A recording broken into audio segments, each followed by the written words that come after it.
Queria que você abrisse a sua Bíblia comigo no livro de Gênesis, no capítulo 32. Gênesis 32.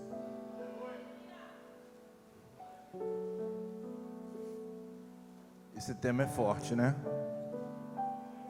É inegociável.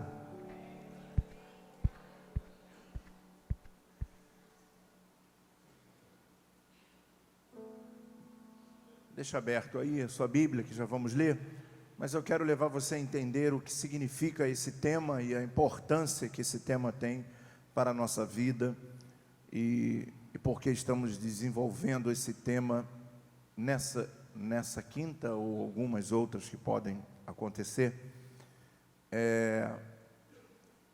da importância do que é inegociável. Não só quando se fala essa palavra inegociável, nós imaginamos sempre daquilo que é nosso para com Deus, mas existem coisas de Deus para conosco que também são inegociáveis. E eu quero ficar mais nessa parte, porque aquilo que sabemos que deve ser inegociável da nossa parte para com Deus, são coisas que, ao mesmo tempo que parecem que são profundas, são óbvias, são coisas que nós sabemos que temos que fazer, e assim não fazemos. Então, desculpa a sinceridade ao culto daqui de quinta, mas é uma questão mais de vergonha na cara do que de Bíblia Sagrada.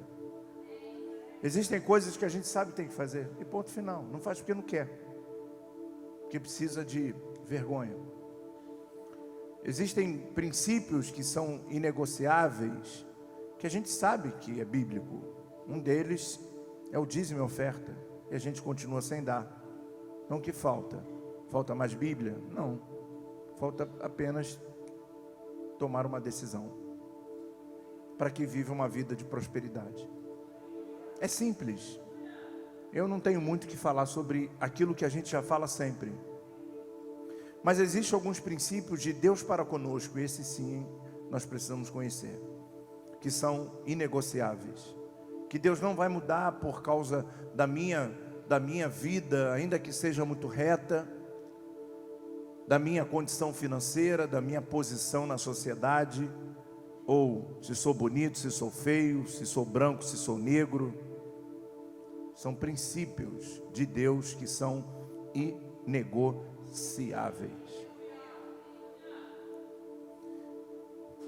Esse mundo atual que nós estamos vivendo, ele carece muito, gente, de valores cristãos.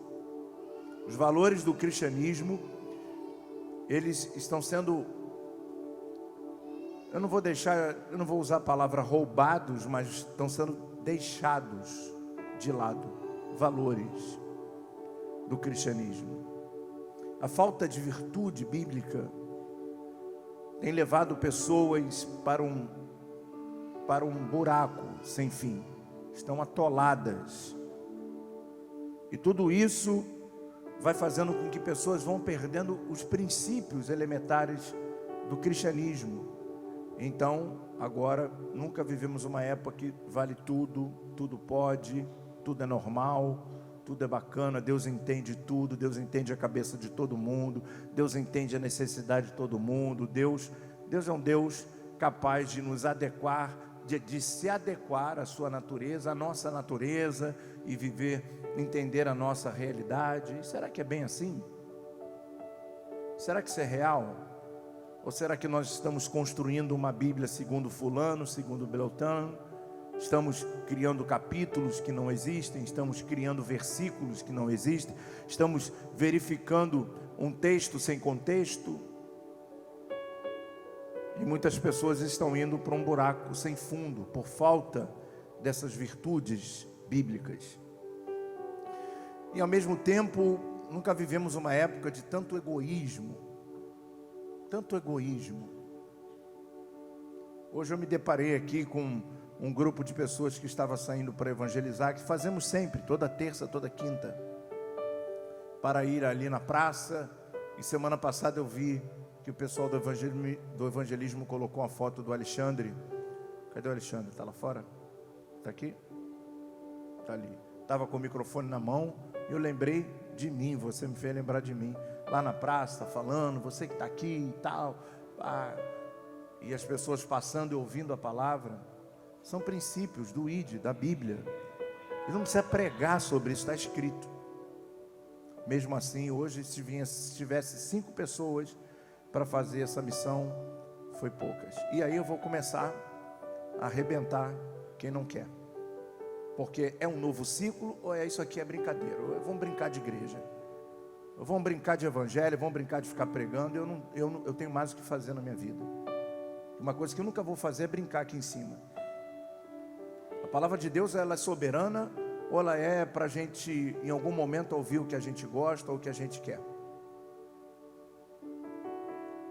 Eu confesso para você que eu fiquei muito tempo, foi uma junção de emoções, de alegria de ver aquele pequeno grupo saindo para a rua, para levar boas novas a alguém que um dia nos alcançou.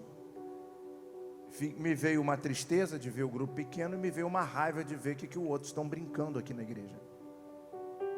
Brincando com o seu chamado, brincando com a unção que receberam, que foi derramada sobre a cabeça deles.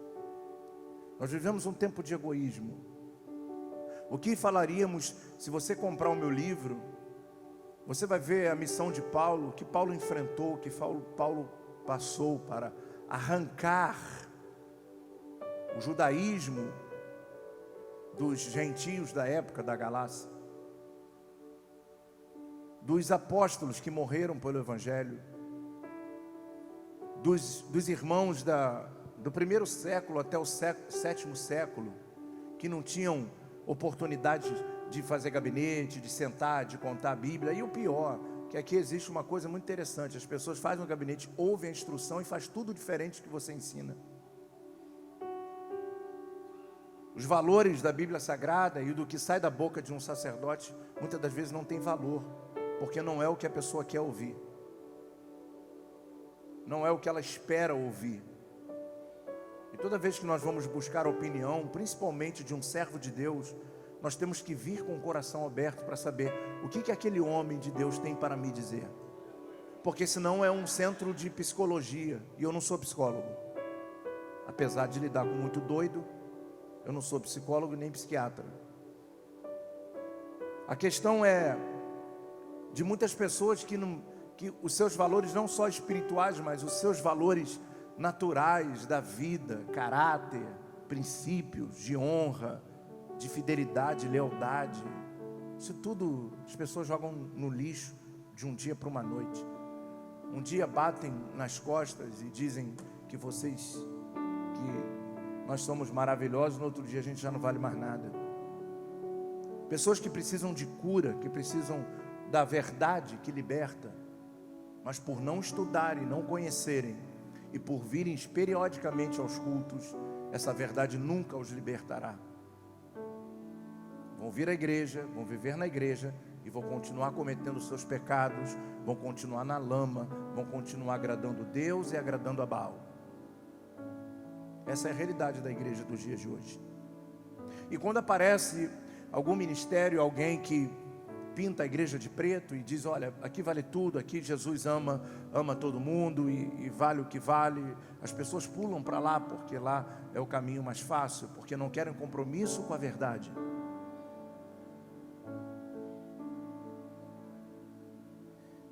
Então eu não vou perder o meu tempo para falar daquilo que a gente já sabe. É como em casamento. Nenhum casamento eu faço falando sobre a função da mulher e do homem, porque os dois, quando se unem para namorar, noivar, e antes de casar, eles têm que saber a responsabilidade da mulher e do homem. A mulher tem que saber que tem que ser submissa ao homem. E se ela casa sem ser, ela vai ser um problema na vida do homem. E o homem, se for ignorante, vai ser um problema na vida da mulher. E por isso um monte de casamento falido dentro da igreja.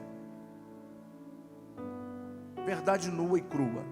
Estão juntos por causa de uma Bíblia. E se não houvesse Bíblia, que se forem para o mundo, a primeira coisa que fazem é separar. São sustentados por aquele fiozinho que fica no peito na UTI, mantendo os batimentos cardíacos, que só Deus sabe o que acontece. E essa é uma realidade. Mas eu quero falar sobre o que é inegociável, o que Deus não negocia. E é dentro disso aí que nós vamos ter que encaixar a nossa vida. E sair daqui sabedores de que tem coisas que não adianta você fazer achando que Deus vai entender aquilo que Ele não entende. E eu quero usar esse texto aqui, porque esse texto é muito forte, com muitas coisas importantes de Esaú, de Jacó e Esaú. São dois irmãos que foram filhos de quem? De quem?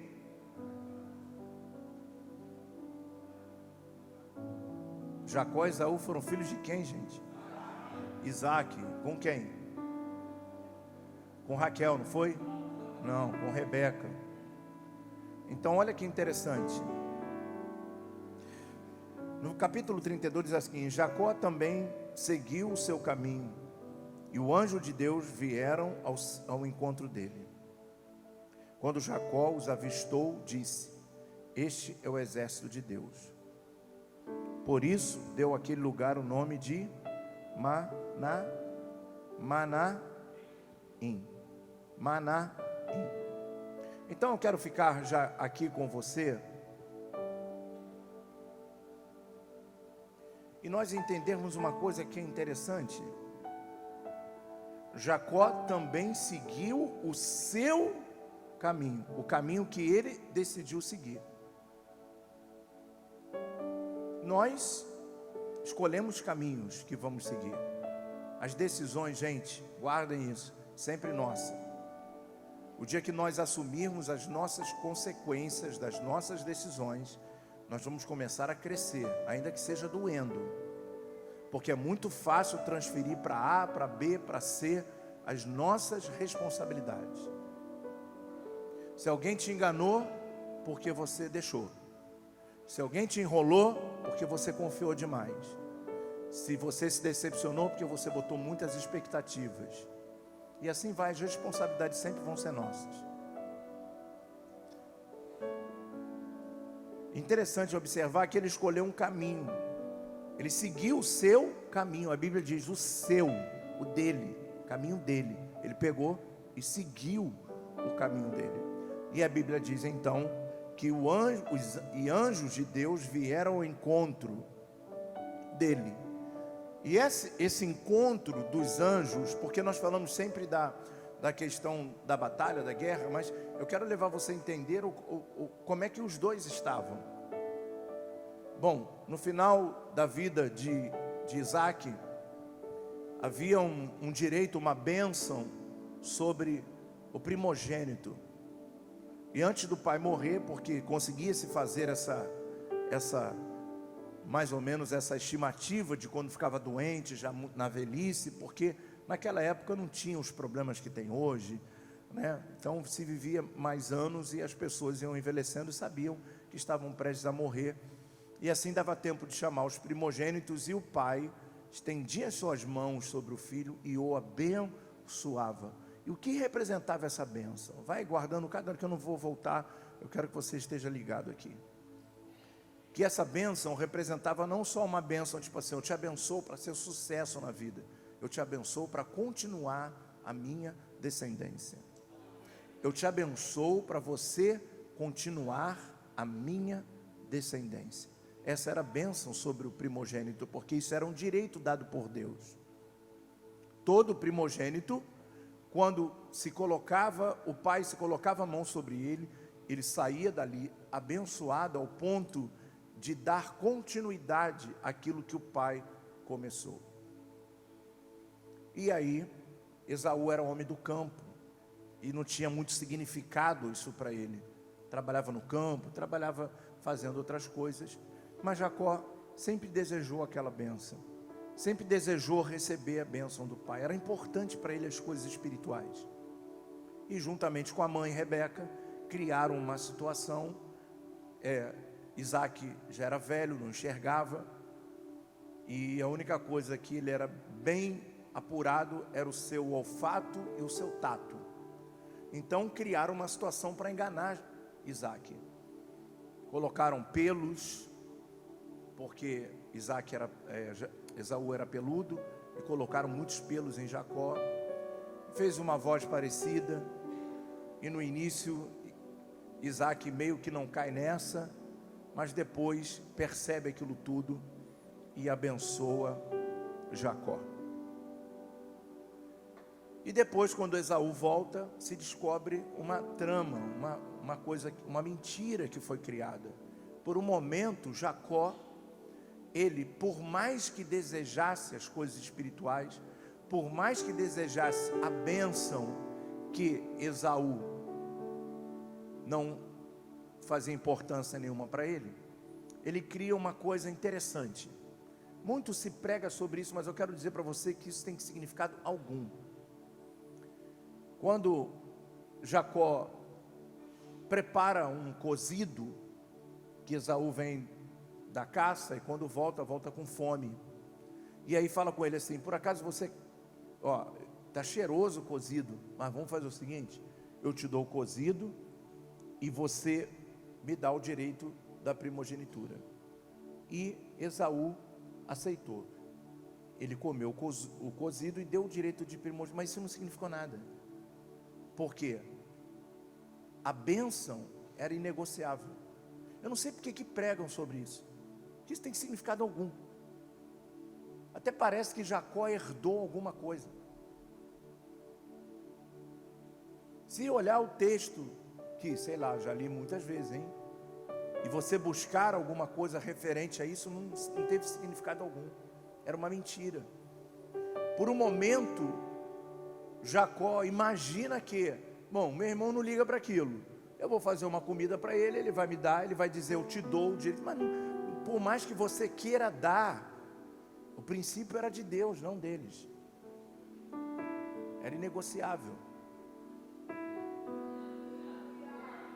Existem coisas que não adianta burlar Deus, não adianta criar uma história e para que Deus mude os seus princípios, porque não mudou. Aquele prato de lentilha, aquela venda, aquilo não valeu de nada na história, de nada. Jacó assumiu o direito? Não. Ele conseguiu comprar. Como é que se compra um princípio de Deus? Como é que se compra? Isso não existe. Isso não significa nada. As pessoas jamais deveriam de pregar sobre isso. O que significou foi quando houve o engano. Quando Isaac, sim, estende as mãos e abençoa. E olha que coisa interessante. A bênção de Isaac valia. A treta foi de Jacó com a sua mãe Rebeca, mas a bênção valia. Naquele momento que Jacó é abençoado pelo pai, ele passa a ser Esaú. Ele passa a receber a bênção que estava sobre Esaú, mas ele não tinha o direito. E aquela bênção sobre a nossa vida que nós não temos o direito, elas vão nos trazer problema. Eu quero dar um outro exemplo antes de continuar o texto. Quando aquela história de Naamã, todo mundo conhece, um comandante do rei da Síria, lá uma autoridade, vivia leproso. Só que compraram uma menina que era escrava, hebreia, e foi trabalhar na casa de Naamã. Aquela menina trabalhando na casa, fala para a mulher de Naamã: ei, existe um profeta lá em Israel chamado Eliseu. Se a senhora for lá, ou se o meu senhor foi lá, ele vai ficar curado dessa lepra. É interessante observar que a lepra, até então, só conseguia ver quem estava leproso, só quem estava dentro de casa. A lepra de Naamã só era visível dentro de casa, porque ele não deixou de ser comandante. Porque, segundo a cultura hebreia, uma pessoa que possuía enfermidades contagiosas, como a lepra, não poderia andar em sociedade, ele não poderia comandar, mas em casa botava ataduras, cobria o rosto, cobria o corpo, botava o capuz e conseguia se relacionar. Mas quando chegava em casa, ele tinha que tirar as ataduras. E aquela menina lavando as ataduras e olhando a realidade, porque a nossa realidade só sabe os que estão dentro de casa. Não se iluda, porque na rua todo mundo é gente boa. Só dentro de casa que nos conhecem de verdade. Quem somos?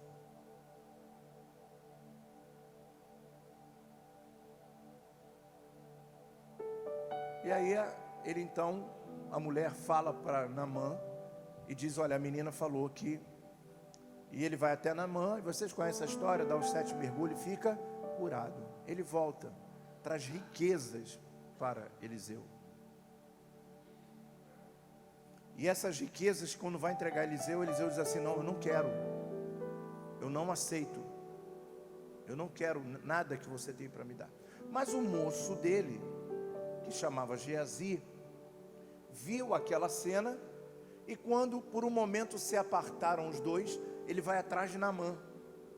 Ele vai atrás de Naamã e diz assim: Naamã, tudo bem? Olha só, meu servo mudou de ideia. Ele falou que vai aceitar os presentes. E aí ele pega aquilo tudo e esconde.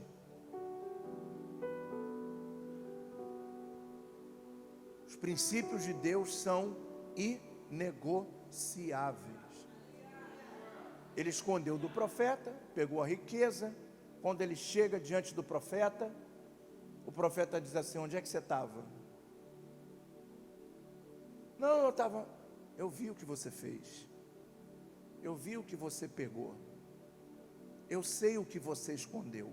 Por um momento, a mente dele se tornou tão escrava, que foi incapaz de reconhecer que ele andava com o profeta, que carregava a revelação. Às vezes as pessoas, elas conseguem mentir de uma maneira tão forte que esquece que você é um profeta. E tipo assim, é meio bater palma para maluco. E aí o profeta diz assim: olha, por causa disso você vai ficar leproso. E Geazi, a lepra de Naamã passa para Geazi. Mas o que tinha de mais, gente? Não, o cara não queria dar um presente?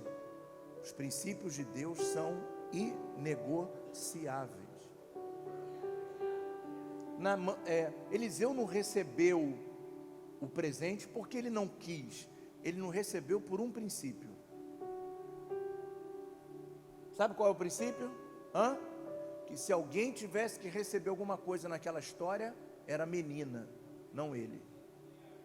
Porque quem salvou Naamã foi a menina, não o profeta. O profeta só falou: dá 7 mergulhos, no 7º você vai ficar curado. Mas quem fez ele chegar até o profeta foi a menina. Honra quem tem honra. Os princípios de Deus são... Não fique com aquilo que não é seu. Não fique com a glória daquilo que você faz, se tem alguém por trás que mandou você fazer. Não aceite o aplauso que não é seu, transfira. Por isso, todas as vezes aqui, nós não temos o hábito aqui, vocês jamais vão me ver, uma vez ou outra, por um momento explosivo de adoração, mas vocês não vão ver eu em minha mensagem dizer assim: bata palma. O que é bater palma? As palmas surgem do coração. Glória a Deus, aleluia. Começa todo mundo a bater palma, porque foi algo poderoso que foi falado. Mas não tem por que bater palma. E se um dia alguém bater palma aqui, vai ser para o Senhor, não para mim. Porque a glória nunca poderá ser minha, mas sim dele que me deu sabedoria para pregar a sua palavra.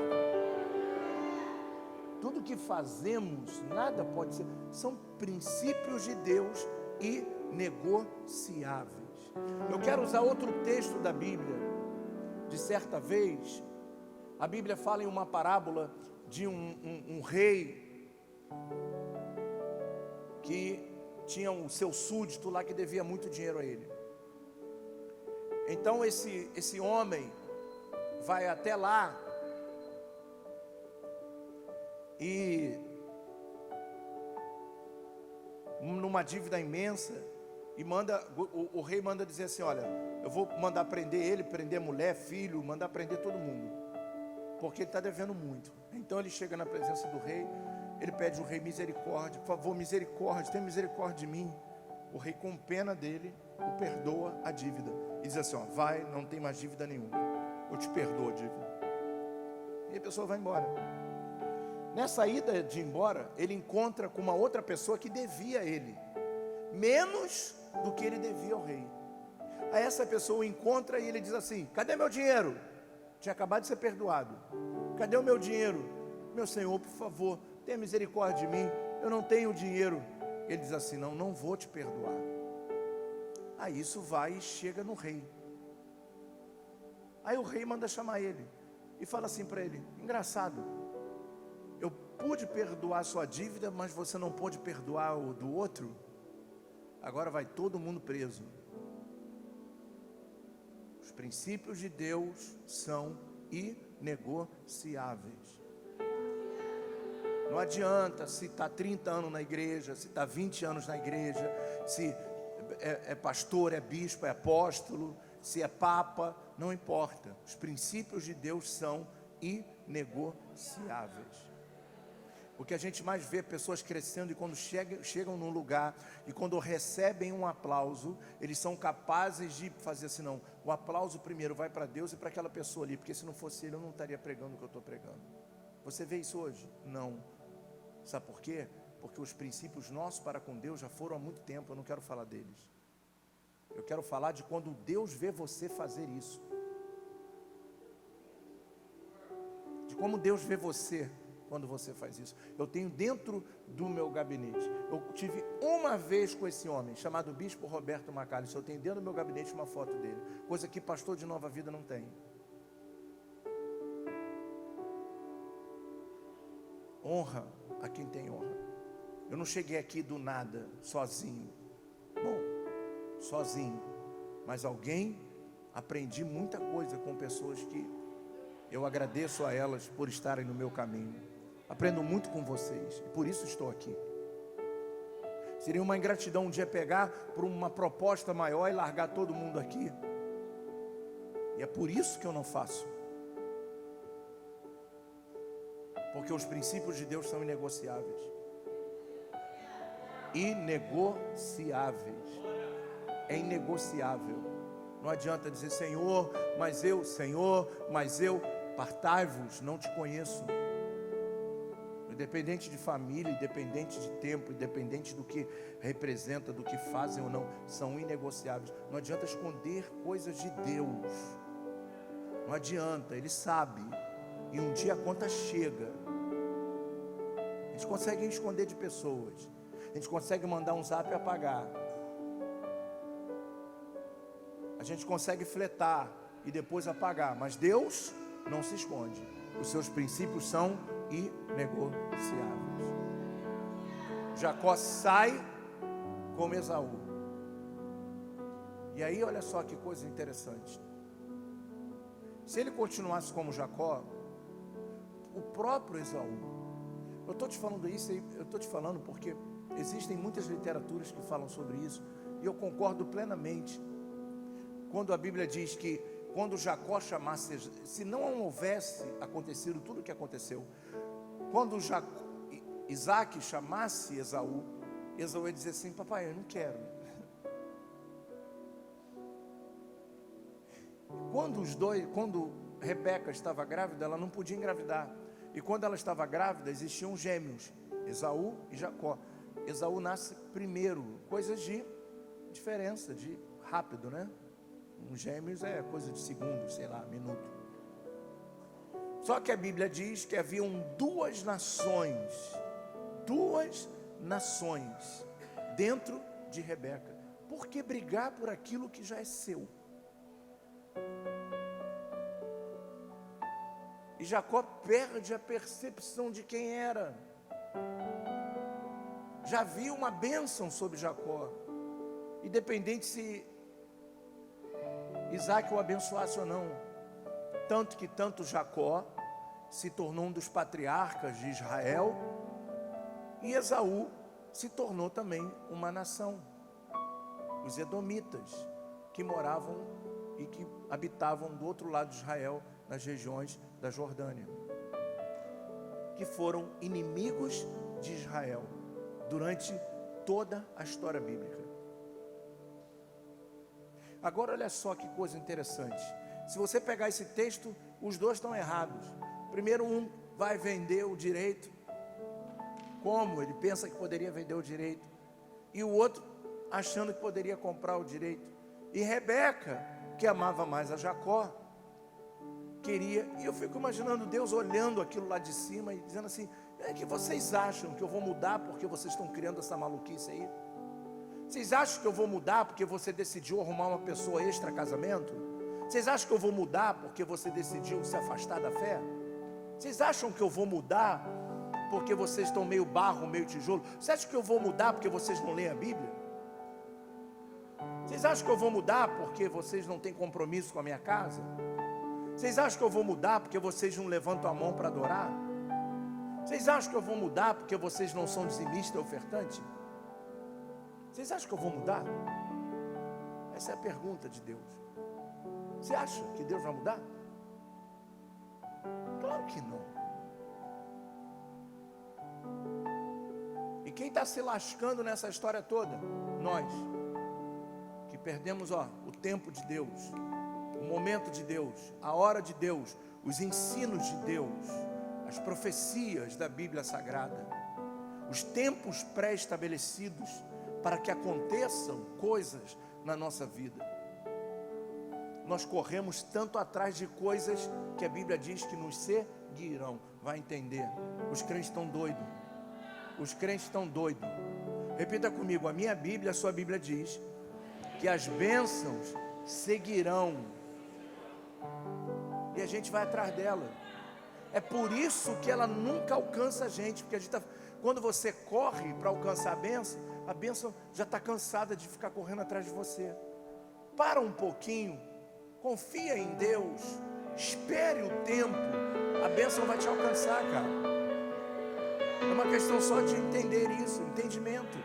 Porque você acha que é porque Deus falou para Israel e não falou para a igreja? Você acha que muda princípios da natureza de Deus por causa de Antigo e Novo Testamento? Onde é que vamos conjecturar isso? Onde é que vamos tirar ensinamentos disso? Nós estamos confundindo a história de Israel com a história da igreja, e parece que Deus era uma coisa no Antigo Testamento e passa a ser outra coisa no Novo Testamento. Eu confesso para você que se um dia eu tivesse lido essa Bíblia toda, que já li por diversas vezes, eu percebesse que Deus era um no Antigo Testamento e outro no Novo Testamento, eu não seria crente. Que Deus é esse que muda de acordo com os tempos, com as dispensações, com os momentos? Ele não mudou nada. Ele continua sendo o mesmo. O que mudou pra gente, o que mudou foi pra gente, foi roupa, veste, foi um monte de coisa. Costume, mas doutrina não. Doutrina não. Mudou o tempo, a gente já não precisa mais, né? Porque ou precisa, sei lá. Mas não muda muita coisa. Mudou o corte do cabelo. Nos anos 80, como era o corte do cabelo das mulheres? Era aquele capacete assim, enrolado aqui assim. Não tem mais isso. Hoje é chapinha. Hoje é escova progressiva, cabelo liso, que é bonito, e é bonito mesmo. Eu acho que nunca mais vai mudar isso. Mas como é que era nos anos 80? Mulher bonita, Vera Fischer usava aqueles cabelos assim, que levava horas para fazer aquilo, desse tamanho, com uma franjinha na frente. Aquilo era lindeza. Tem umas hoje que continuam nos anos 80. Não importa, vai mudando aqui, mudando ali.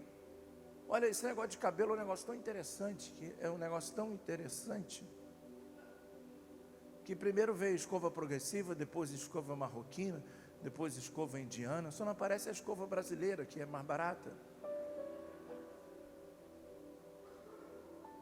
Antigamente, nego, as mulheres tinham sobrancelha falada, ninguém falava nada, agora tem que fazer micropigmentação para ficar bonita. E o marido chora.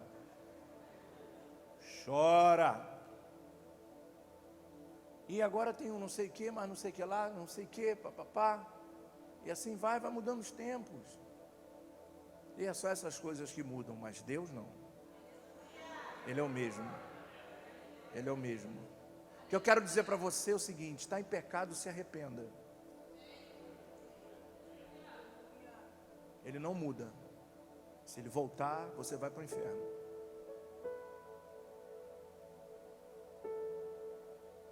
De repente é um momento único que Deus nos dá, porque eu não sei nem sei se eu vou continuar com esse tema. É um momento único que Deus nos dá de mudar a nossa vida, a nossa história.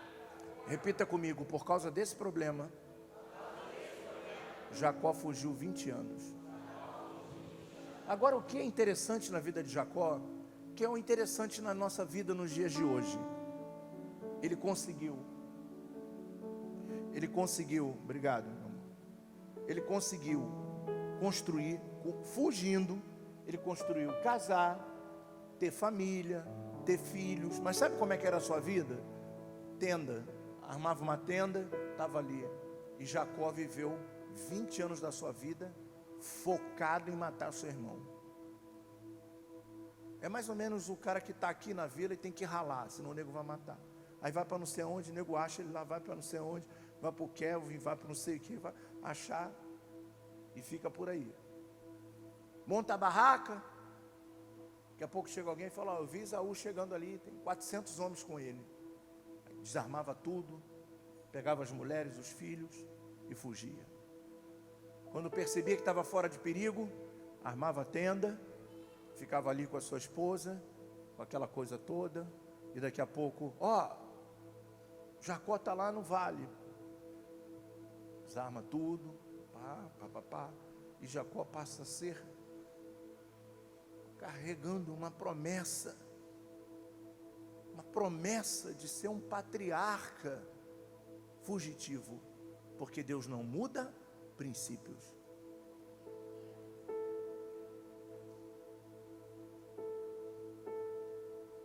É inegociável. E Esaú, 20 anos, mandou presente, tentando criar uma situação, fugindo. Até um dia, porque a Bíblia diz, como nós lemos aqui, que ele escolheu o seu caminho. Escolha o seu caminho. Escolha o seu caminho. Tem pessoas que não adianta. Tem pessoas que estão aqui presentes, que eu já falei 10 vezes: volta para o seu ministério. Ah, mas eu estou esperando. Rapaz, volta. Deus é inegociável. Aí já não passa mais ser o que Ele quer ou não. Ou seja, vai chegar um ponto que Deus vai falar assim: ei, não faça isso, porque eu não quero mais você. E isso que é o mais triste. E todos os dias quando eu acordo, a única coisa que eu não quero ouvir de Deus em toda a minha vida é o seguinte: eu não preciso mais de você. Já pensou isso? Como é que seria isso? A morte. Eu não quero mais você. Porque eu falo, você não me ouve. Eu uso profeta, você não me ouve. Eu uso lives, você não me ouve.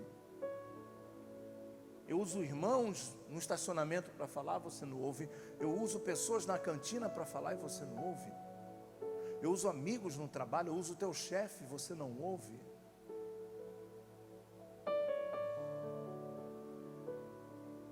E eu vou provar para você aqui na Bíblia. Um desafio, mas eu vou provar para você.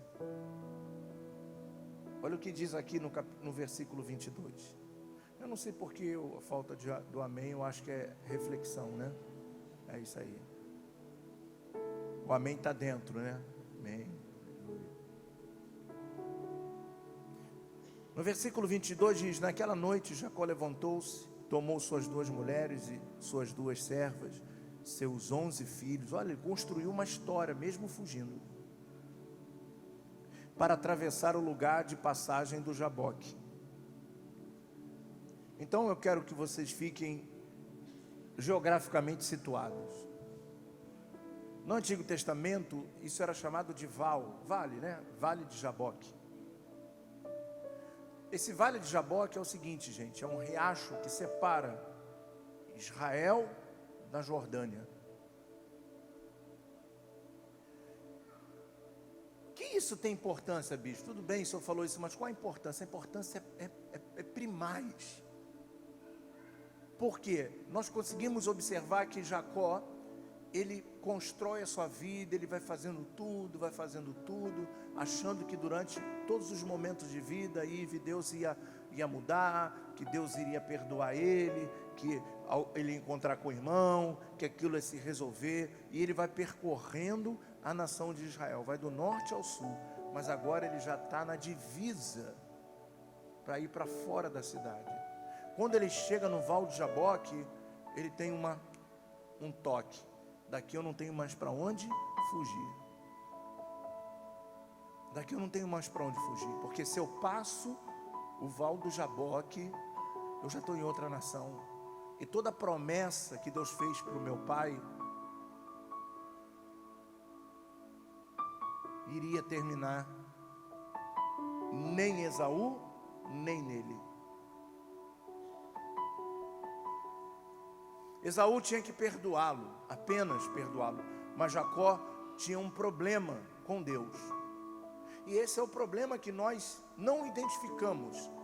Nós conseguimos identificar o problema com as pessoas no âmbito horizontal, mas esquecemos dos problemas que temos no âmbito vertical.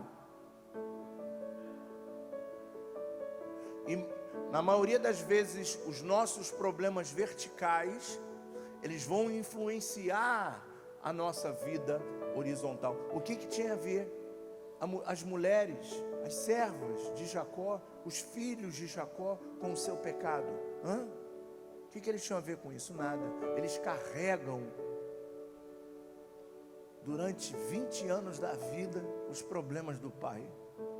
Você acha que não pareceu nenhum filho dizendo assim: pai, por que a gente tem que fugir do nosso tio o tempo inteiro? E Jacó, se ele acha, ele nos mata. Imagina um pavor de crianças sem vida, fugitivas. O problema que era dele, que começou num pratinho de lentilha, que começou numa historinha de carochinha, agora evoluiu, cresceu, amadureceu. E agora, os filhos estão sofrendo, a mulher sofre. E ele descobre uma coisa: esse problema não é deles, esse problema é meu. Eu tenho que resolver, só eu posso resolver. Existem coisas que, se você resolver, você alivia toda a carga, todo o peso que existe sobre a sua casa, sobre a sua família. Muitas das vezes um pedido de perdão, você vai tirar todo o peso que existe dentro da sua casa.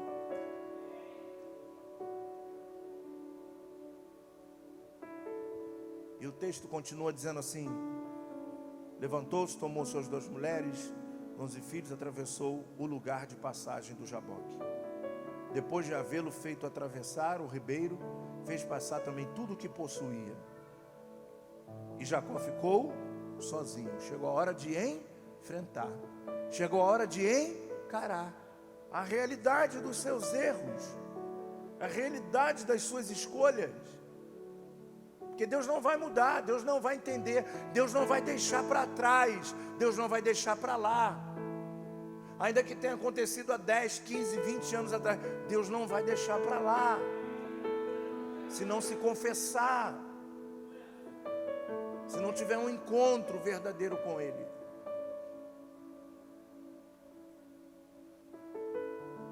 Uma vez eu atendi um irmão que tinha caído, você deve entender o que significa isso.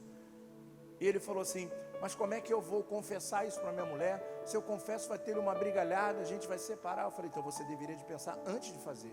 Agora seja homem e faça o que tem que ser feito, pô. Você foi homem para pecar, agora seja homem para consertar. Porque Deus e os seus princípios são inegociáveis. É inegociável. Diga para o irmão que está do seu lado, é inegociável. Ele não vai mudar, ele não vai criar uma estratégia só para você. Você não é tão bom como os outros homens da Bíblia. Não vai. Quando Davi arma aquele esquema todo para matar Urias, que era o chefe do seu comando do exército, para poder ficar com Batseba, a mulher que ele se apaixonou, ele não estava nem aí. Ele estava nem aí. Tipo assim, eu sou rei, eu fiz tudo, matei gigante, fiz um monte de coisa. E às vezes a gente paga, existe isso dentro do catolicismo, é pagar penitência. A gente pensa que Deus muda princípios quando se paga penitência. Eu vou fazer tudo o que eu tenho que fazer para Deus se esquecer daquilo que eu cometi. É inegociável. Você pode pregar em 250 milhões de países, você pode converter 1 milhão de pessoas, mas aquela conta está pendente, porque ele é inegociável. Acredita nessa mensagem. Só acredita naquilo que está sendo ministrado nessa noite. Porque se você não acreditar, o seu erro vai te levar para o inferno.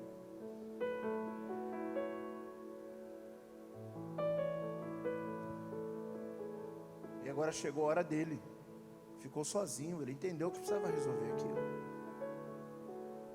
E diz o seguinte: ele mesmo passou à frente, aproximou-se. Aliás, desculpa. Aí vai assim: fez passar tudo que possuía, papai. Quando o homem viu que não podia dominá-lo, e Jacó ficou sozinho, então veio um homem que se pôs a lutar com ele até o amanhecer. Esse homem aqui representa uma figura espiritual. E nós vamos substituir aqui, vamos colocar um anjo para ter sentido o texto. Então olha que coisa interessante. O anjo sempre estava perto, mas ele não poderia aparecer para Jacó enquanto ele não tivesse disposto a resolver o problema. Como é que a gente vive, gente? Deixa isso para lá. Isso aqui, deixa para lá. Isso aqui, se eu falar, não sei, mas está lá. Está lá. Não, deixa aqui. Eu quero paz. Eu preciso de paz. E aí vai deixando. Aí as nossas emoções vão só captando.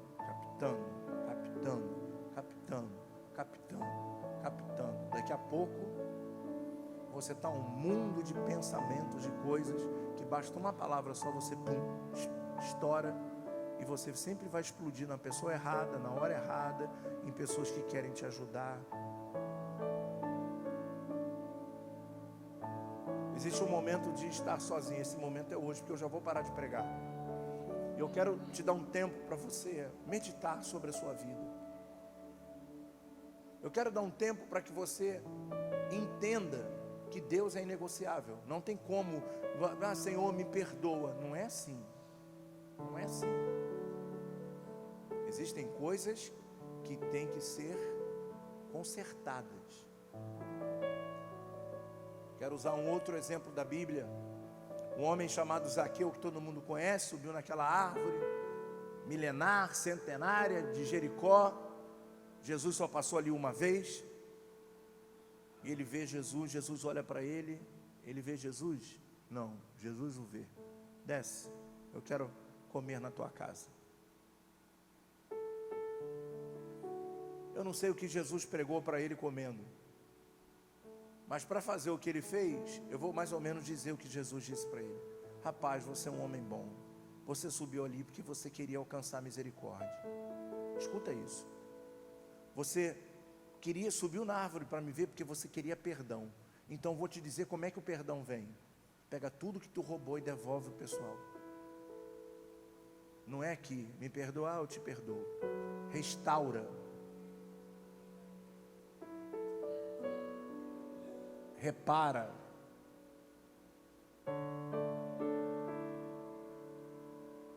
Ah, mas já tem tantos anos que eu não falo com ciclano, Então por que tem um zap ainda? Repara. Essa mensagem pode ser uma grande brincadeira ou pode ser a sua libertação. Pode ser uma mensagem sem sentido nenhum para muita gente que não acredita que Ele é imutável. Mas pode ser uma mensagem que mude a sua vida, o rumo da sua vida, como mudou a história de Jacó. Aí eu só sei que quando Zaqueu desce da árvore, ele pega o dinheiro que ele estava em casa e vai bater na porta de cada um. Eu fico imaginando ele batendo na porta de alguém e falando assim: pelo amor de Deus, Zaqueu, você já veio aqui, eu já te paguei. Não, eu venho aqui te devolver 4 vezes o que eu peguei de você. 4 vezes o que eu... Isso é perdão. Perdão é restituição. Esse negócio que a igreja tem hoje, não faz, você me perdoa? Não sei o quê. No secreto, onde teve dinheiro, onde teve coisa que deveu aos outros, que não, repara, junta e paga o que tu deve.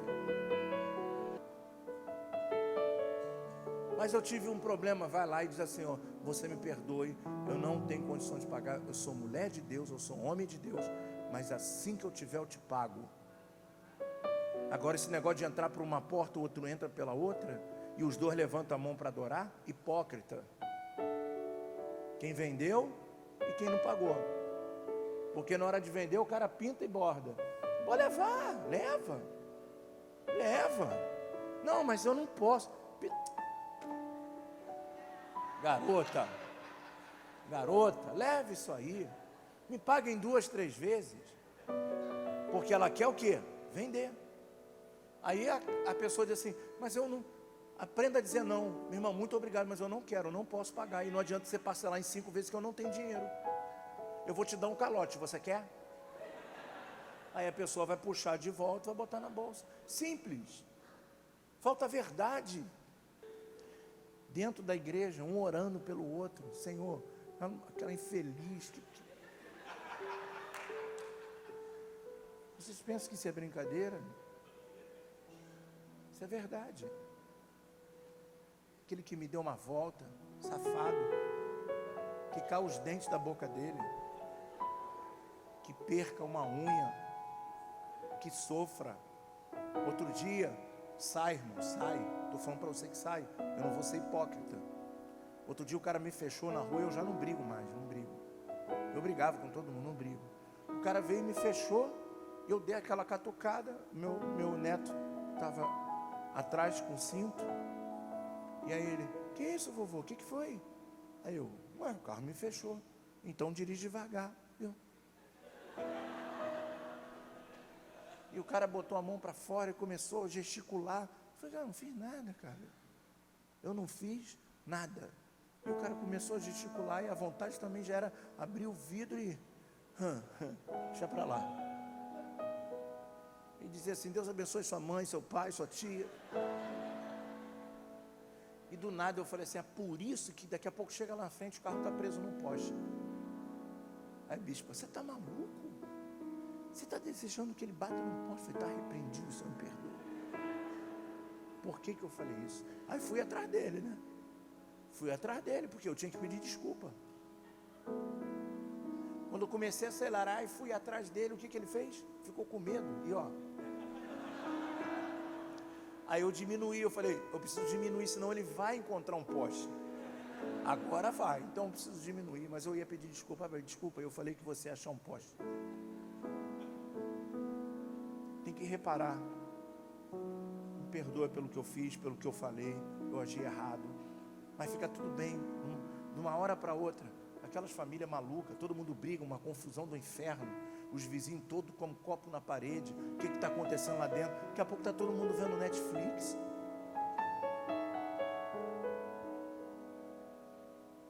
É inegociável. Só vai perdoar a quem nós temos perdoado.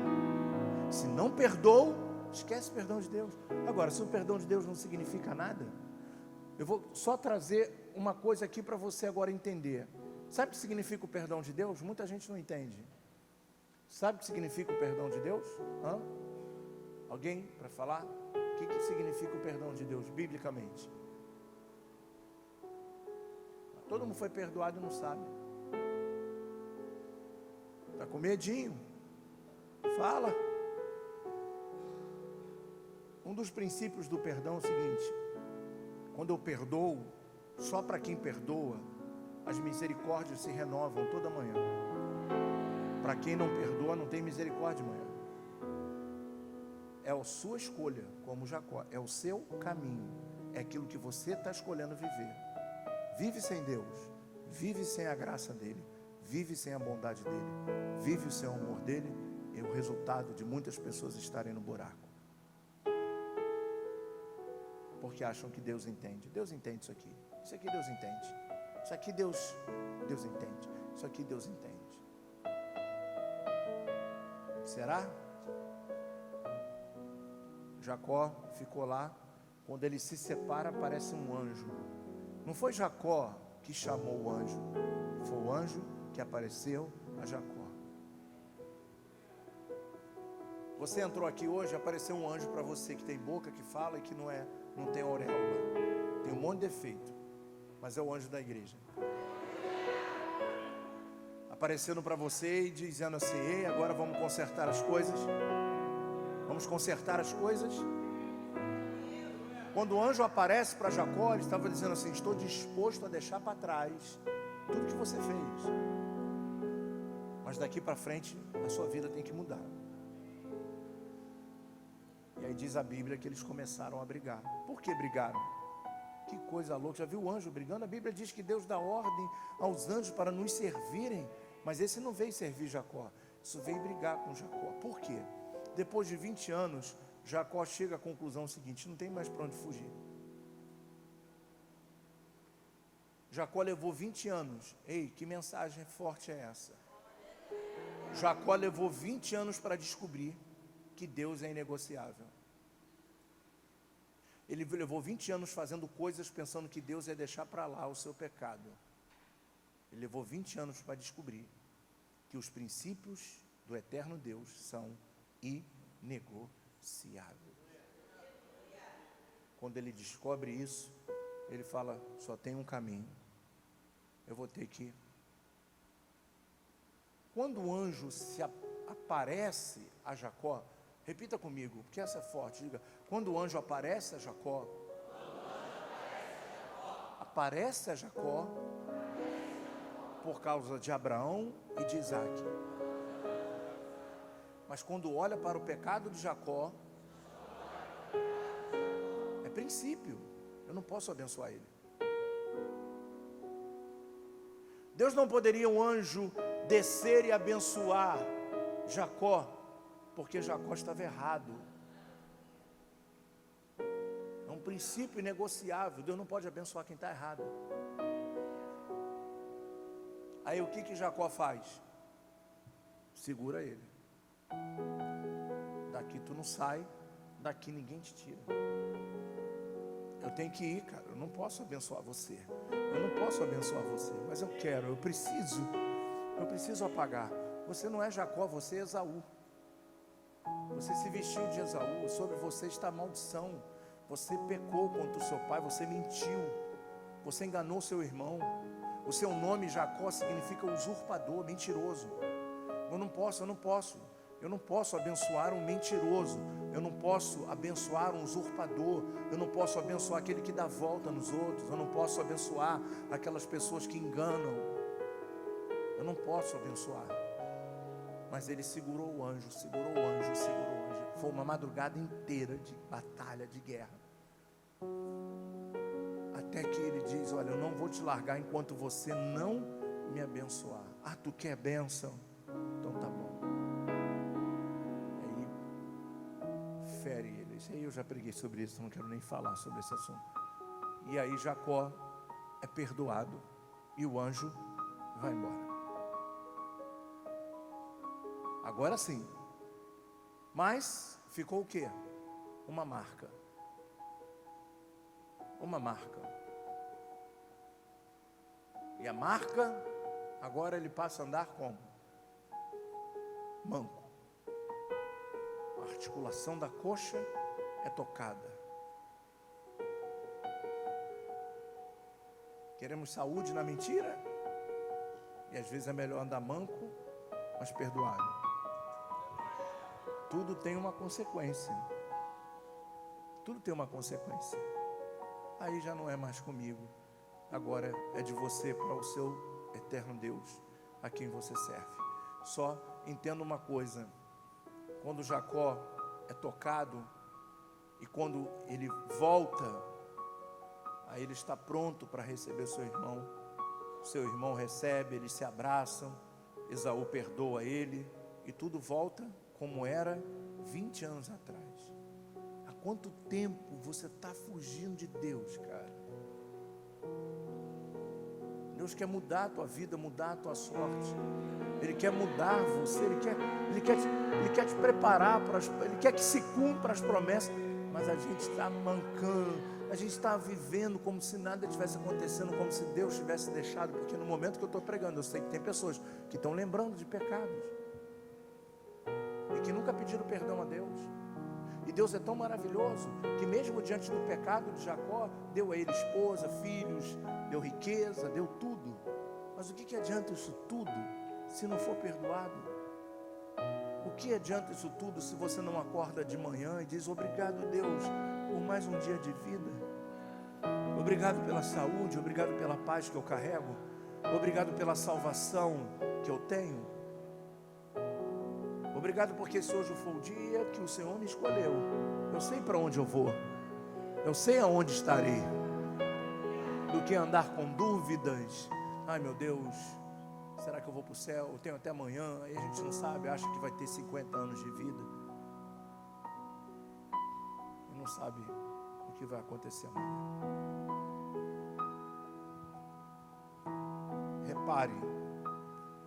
Repare, é o dia do concerto, porque os princípios de Deus são inegociáveis. Ele não mudou porque ele era filho de Jacó. Deus não mudou porque ele era filho.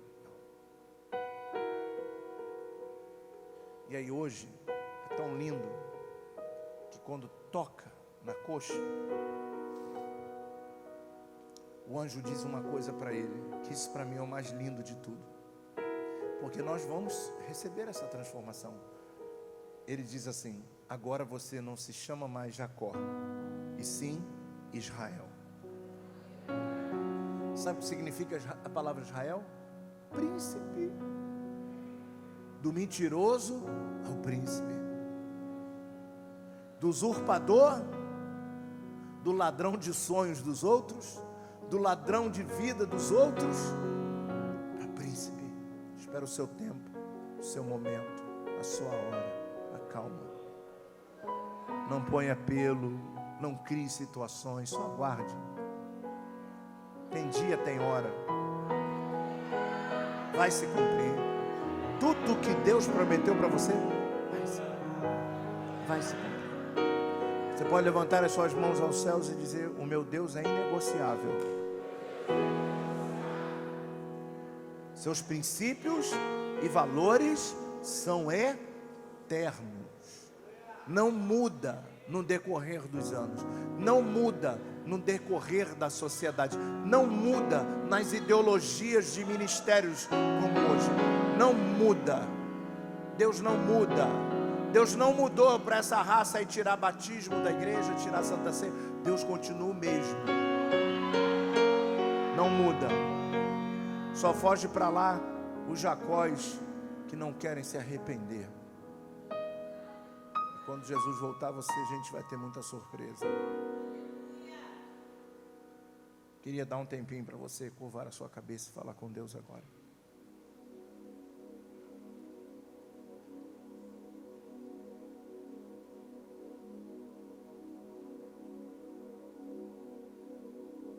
Se o próprio Espírito Santo colocar no seu coração pecados antigos, coisas que foram feitas no passado,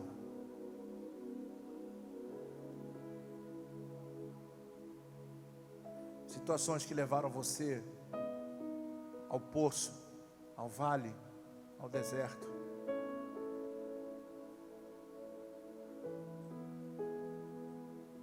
Repare com ele primeiro.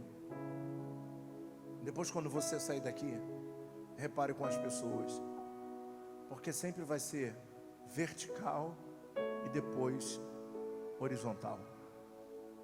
Não adianta um homem que comete um pecado pedir perdão a Deus e não pedir a sua esposa.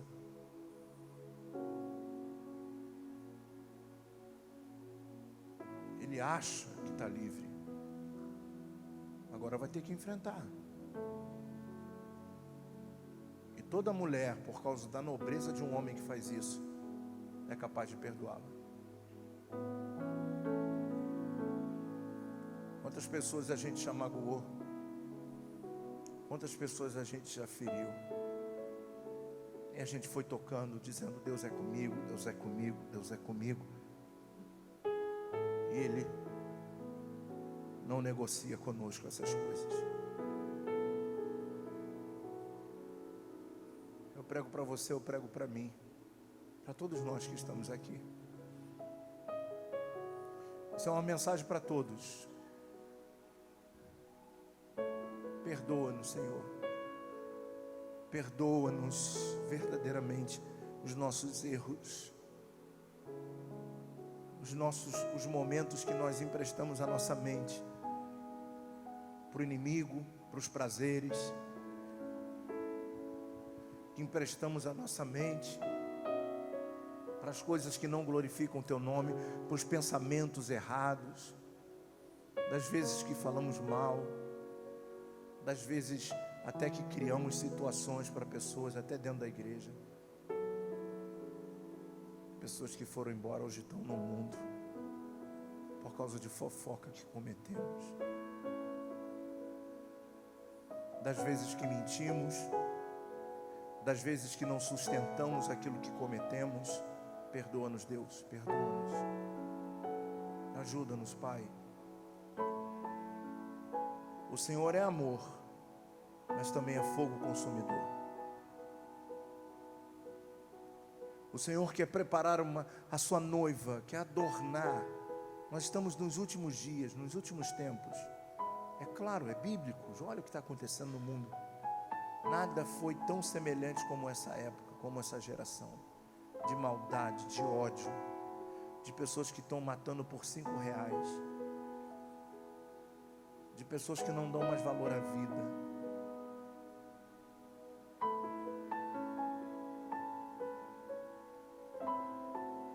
De pessoas que perderam o amor, que perderam o temor, que muitas das vezes pegam do cálice do corpo, com a vida toda enrolada. Em nome de Jesus, Senhor, ajuda-nos, Pai. Ajuda-nos para que haja um bom futuro. Nós precisamos nos arrepender. Para que haja um bom futuro, nós precisamos nos arrepender. Nós precisamos confessar. Nós precisamos declarar. Nós precisamos... E o Senhor e o Teu Espírito está movimentando cada coração aqui hoje.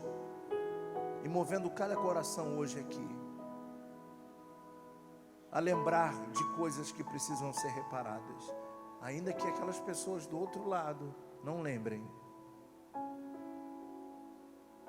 Ou a gente pensa que não lembra mais, porque quando a pessoa não nos perdoa, a gente acha que as pessoas têm amnésia. E às vezes leva tempo para curar. Leva tempo para sarar as feridas, as dores. Perdoa-nos, Pai. Perdoa-nos por julgar. Perdoa-nos por muitas das vezes julgar aquilo que nós nem podemos julgar. Eu quero te pedir e dizer, Senhor, que nós estamos aqui nessa noite dizendo assim: olha, o anjo não sobe enquanto não nos abençoar. Não volta enquanto nos abençoar. Não suba enquanto nos abençoar. Muda a nossa sorte. Arranca de nós, dos nossos lábios, a mentira.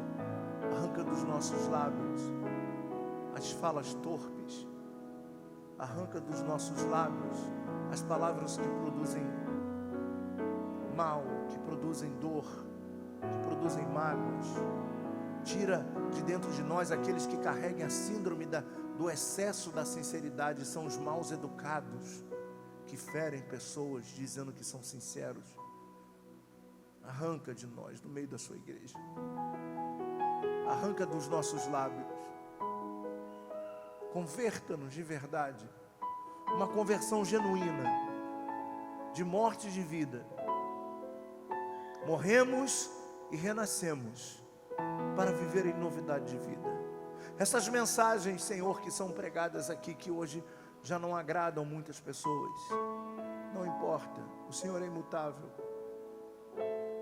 E esses valores são inegociáveis, eu não vou negociar. Eu não posso falar de um Deus que não muda como se mudasse, para que as pessoas se sintam bem. As pessoas dentro da igreja precisam ser confrontadas, porque senão não há conversão. O confronto nos dá a capacidade de reconhecer erros. O confronto nos dá a capacidade de meditar e de observar o quanto nós temos feito errado em muitas áreas da nossa vida. O quanto temos oprimido pessoas que andam conosco, que nos quer bem, que nos amam. Porque estamos tão preocupados com aqueles que só nos trazem mal. Ajuda-nos, Pai, ajuda-nos. Eu sei que o Senhor está tirando um Jacó daqui, para sair daqui como Israel.